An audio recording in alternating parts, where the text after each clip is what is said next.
Dear sir, I don't know how to begin. I'm sure this will all sound strange. I've wanted to communicate with you for so long, but I've never known how. So I've come back to the place where my life first connected with yours and began filming. I was 13 when I first came to Gettysburg, and while wandering around the National Cemetery, I found your grave. I stared for a while, but I have to explain. It wasn't your name I saw. It was my name carved into that stone. Michael Mullan, 69th, Pennsylvania Regiment, Company G. All of my life I've looked for meaning in coincidence, and though the years have passed now, I never forgot what I saw that day. So I decided to find out more about you, your life, and the times you've lived in. And with some digging, luck or fate led me to your journal. So I've come back 8 years later with a camera and a larger task at hand than I ever could have imagined.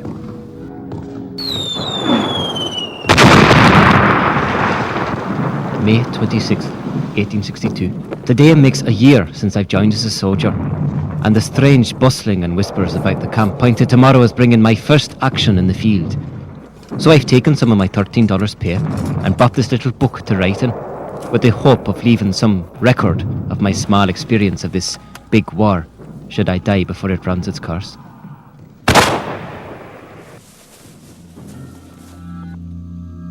Dear sir, a few years ago I moved out of the Frankfurt area of Philadelphia, where we both spent some of our lives. The neighborhood has changed a lot, I'd imagine, and since your time it has become a depressing place.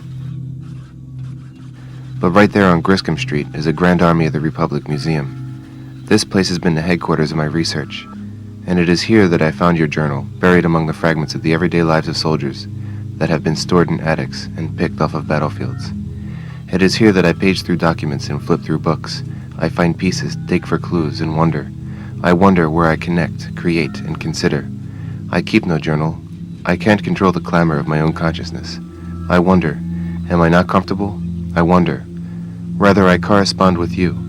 I can search, research, and link, or look for a man whose face is a book. I can give you a face, a body, flesh, hair, bones, eyes, define the whys. Who are they, or who am I? July 7th, 1862. Encamped a few miles outside of Washington. It has been raining every day, which doesn't keep us from drilling from morning till night. Yesterday I got myself elected first sergeant of the company, a surprise to me, who only joined the army with much pressure and some liquor from Tommy at one of his rallies. I wouldn't have joined at all had I not lost the old factory job. Also, I should say, the help of my dear brother and his damned radical politics. When I first joined on for this life, I felt that we Irishmen were selling ourselves as mercenaries for someone else's war. But when we all put on our blue and became equal to wallow in the mud with any man, I felt a sort of camaraderie, which I haven't felt before. But this new responsibility plagues me. I shot a man on picket duty a little while back, and as there isn't much in camp to put my mind to, I keep recalling the incident in my mind. I'm not sure how I think of it. I'm not even convinced that I feel much at all, which troubles me most. In truth, I've been hazy for the past few weeks. Donald caught a bullet during a skirmish. I don't believe he's doing so well, and I'm afraid he suspects as much. Dear sir, I'm not sure how I could effectively communicate with you without giving you a tidbit of the modern consciousness. See, I think that Americans are probably the most warlike country ever in existence. There has been a major engagement every 20 years. I think that the idea is that in this country, we are a free market and a competitive market. We rely on competition, which in turn relies on the fact of winning at any cost. We will lie, cheat, steal, and drop powerful bombs on innocent people, just so we will win. We are a fighting country, and we are always willing to declare war on anything. And this is the way we wager change. Presently, we have several wars going on in this country. A war on drugs, a war on poverty, a war on corruption. What are these wars, and why are they called wars? A competition, a brutal confrontation where the best man standing is the winner? This is how we play sports, do business, anything. I have to admit that I don't find this type of warfare to be that necessary. For at times I find myself declaring war with myself. A war on laziness, a war on procrastination, a war on lying, a war on drugs. I'm just letting you know what I'm up against. Hopefully that by sizing up the landscape for you, I can get a better grasp for myself. August 10th, 1862. The regiment has posed for a photograph. I have heard of the exhibitions of battlefield photographs in New York and Philadelphia for those at home to gasp and wonder at. The mangled bodies on the torn ground, the hastily dug grave sites, the man in their best uniforms posing for mother or sweetheart, or caught in a relaxed moment. The artilleryman at his cannon. The engineer cores bridges of freshly hewn wood which sprout up by night to be burnt the next day. The burnt outhouses. The wounded man lacking his limb. The smoking, sputtering steam trains rushing men and supplies to a beleaguered army. The generals, the politicians, the young boys and the old men. Instants. Captured in time for all those who were not there to see. But, mercifully, the camera's powers are limited to what you can see and not what can be felt all around. If that black box could only capture the feelings of the man the night before a battle, such an ugly picture would be composed of hatred and fear of man for their brothers as would bring shame to the memory of these armies. It is best this way. The images will remain to tell their ghostly tales, and perhaps in time they too will fade, erasing forever the memory of this war, these men, their stories. I swear there is nothing on this earth which could shock me now. Dear sir, with all due respect, I assure you that what this world had brought about in the last 100 or so years would shock you indeed. If the 19th century conquered the planet through technical advancement, the 20th century certainly strangled it. However, I have noticed a similarity between our two worlds, and where fast-paced and constant change is the norm. I would imagine that it began in your time with the growth of the industrial age. In 1863, an Englishman named Charles Darwin published a book entitled The Origin of the Species, which directly challenges through the scientific method the biblical story of creation, which then led to further speculation of the matter at hand, which was truth itself. Science quickly became the new cold and ruthless God. This new God showed us the path to increased mechanization, tying or subjugating, some say, man to his machines. This increase of mechanization came to a devastating culmination in 2 world wars at the beginning of my century, where the entire world went to war with one another, and the destruction was unimaginable. The face of war has changed quite a bit from your time to mine, but I think that most of the drastic scientific, political, and socio-economic changes that were happening during the mid-1800s, most Americans feel quite distant from. I don't feel that this is justified anyway, since this country is basically the experimentation of certain ideals. Probably during your time, reasons and ideals had a meaning much closer to the individual than it does today in my time. Probably because the meaning of the individual has not been completely exploited by current trends in mass media. How can I explain mass media? Well, the truth is that the way of life for most Americans is practically the same. However, homogeneity is not a synonym for unity. I'm not sure how I connect the advent of machines that has led to the sophistication of the general populace to see human beings as machine-like organisms. I'm not sure how to give the definitive expression of consciousness, and where such abstract terms as freedom and individual life. I only know what I know via historical insight. I don't pretend to demand nothing, therefore when leaves me something in I hope I know something about nothing, rather than nothing. So why don't individuals specialize some other than average nothing, who for some reason knows that nothing beyond known. October 13th, 1862. I don't remember why I'm here. Solitary and irritable, I keep to myself. I don't know why. Lost Hugh. He opened his mouth and swallowed a ball. He was yelling a song. I remember he was shouting a song. I don't know what I'm doing. I know I don't want to go on. I can't remember why I'm here. I can't tell what I'm doing. I couldn't tell you why. I just don't know anymore. I just don't know.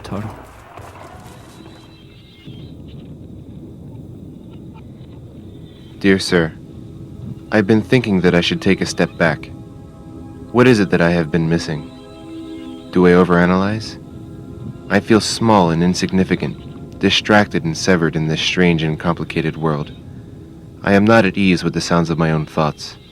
I attempt to create an illusion of control of the world around me. I'm only 21 years old. Where's my center? Can I hold? Why am I not at ease with the sounds of my own thoughts? My life must seem like heaven to you, or my life must seem so small. February 21st, 1863. Patrick was discharged for his wounds at Fredericksburg, and I've been breveted to second lieutenant to take his place. All this means to me is an increase in the responsibility to more men to whom I can't even promise their own lives. Thousands of men are not merely soldiers to me who enlisted with them, marched, fought and survived with them for 2 years now. How can I endeavour to inspire trust in them? Me who marches to battle armed with my flask. All those thin-lipped old suffragettes and ministers they send round. Have they ever lost 20 friends in a day? Have they heard the screams of the wounded left on the field at night as they try to fend off the dogs and the wild pigs when they come out to feed?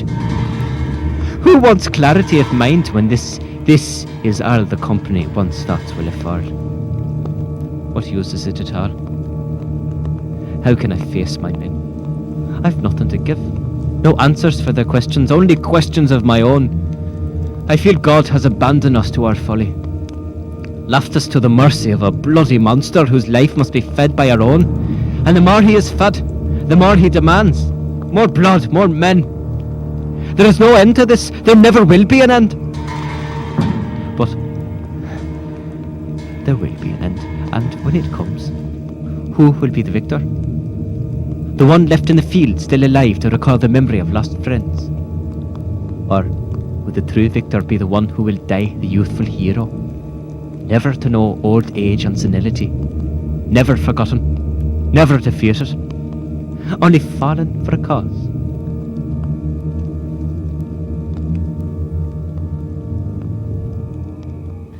Dear sir, perhaps it is my own imperfection that I see in everything, but I am coming to terms with what I see. The fivefold symmetry of the starfish or the chaos of a coastline. The simple parabola of a rainbow meets the indescribable shape of a cloud. I study film, which combines the scientific patterns of technology with the more complex patterns of nature. I have no control over what I am looking at, yet I've realized that you have total control over how you look. The observer and the observed find a junction in which the framing of the fearful symmetry will find its link. I am making this film to stand as my most complete response to you. But what am I going to say, and what do I have to show? I arise today through a mighty strength, the invocation of the Trinity, through belief in the threeness, through confession of the oneness of the Creator of creation. I arise today through the strength of the love of cherubim, in obedience of angels, in the service of archangels, in hope of resurrection to meet with reward, in prayers of patriarchs, in the predictions of prophets, in the preachings of apostles, in faith of confessors, in innocence of holy virgins, in deeds of righteous men. I rise today through the strength of heaven, light of sun, radiance of moon, splendour of time, speed of lightning, swiftness of wind, depth of sea, stability of earth, and firmness of rock. I rise today through God's strength to pilot me, God's might to uphold me, God's wisdom to guide me, God's eye to look before me, God's ear to hear me, God's word to speak for me, God's hand to guard me, God's way to lie before me, God's shield to protect me, Christ to shield me today against poison, against burning, against drowning, against wounding, so that there may come an abundance of reward. Christ with me, Christ before me, Christ behind me, Christ in me, Christ beneath me, Christ above me, Christ to my right, Christ to my left, Christ when I lie down, Christ when I sit, Christ when I arise, Christ in the heart of every man who thinks of me, Christ in the mouth of every man who speaks of me, Christ in every eye that sees me, Christ in every ear that hears me. I arise today through a mighty strength, the invocation of the Trinity, through belief in a threeness, through confession of the oneness of the Creator of creation. They believe that the sun rose out of and returned to every night this region of darkness, which they called the underworld. Come on in here, real quick. They believe that the sun belonged to this underworld, and that the very source of light itself was at home in the darkness. This part about religion, I'll try and do it. For them, the light of the sun and of the moon and of the stars were just reflections, offshoots of the invisible fire that came from inside the underworld. I think we could say that a different way. I'll try and do it again, but we'll cut this section out. June 13th, 1863. I've never missed home as I do now. I think of those days long gone when we'd sit as a family round the table in the evenings. But I'm not a boy in Old Derry any longer. That home is just a dream now. I realise that that is what these men are fighting for, that image of home that each man carries in his heart.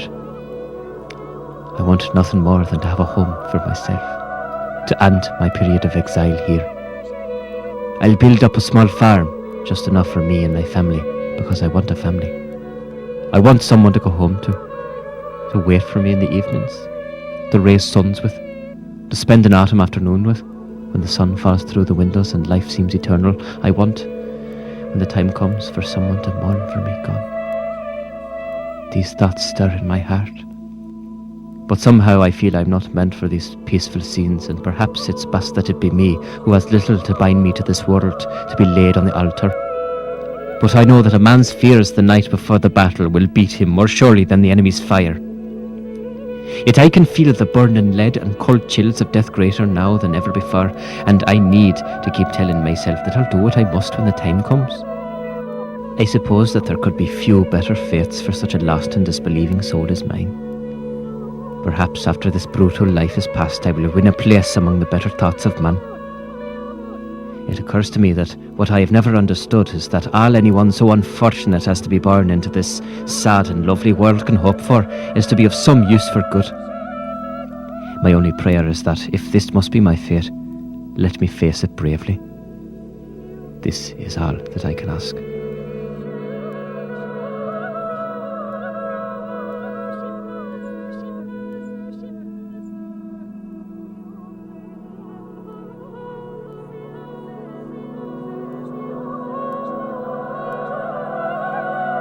I'm going home.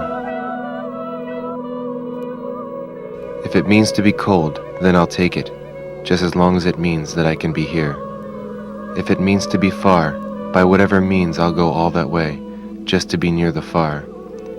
If it means to be confused, by whatever means I'll learn, just as long as it's meant to be learned. By whatever means I'll find my way home, for at home I find that I am not alone.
It is here that I end, or it is here that I begin. Time destroyed or time gained. I have been looking all this time. I have been summoning you all this time. Are you looking over my shoulder? Do I recognize the urgency of my own short time? I go about piecing it together. A single thread. Not the thread of comfort or ease. The thread of desperation, fear and pain, exultation and bliss. I know that I am not alone. Thank you, sir. P.S. Have gotten engaged, and am getting married later this year.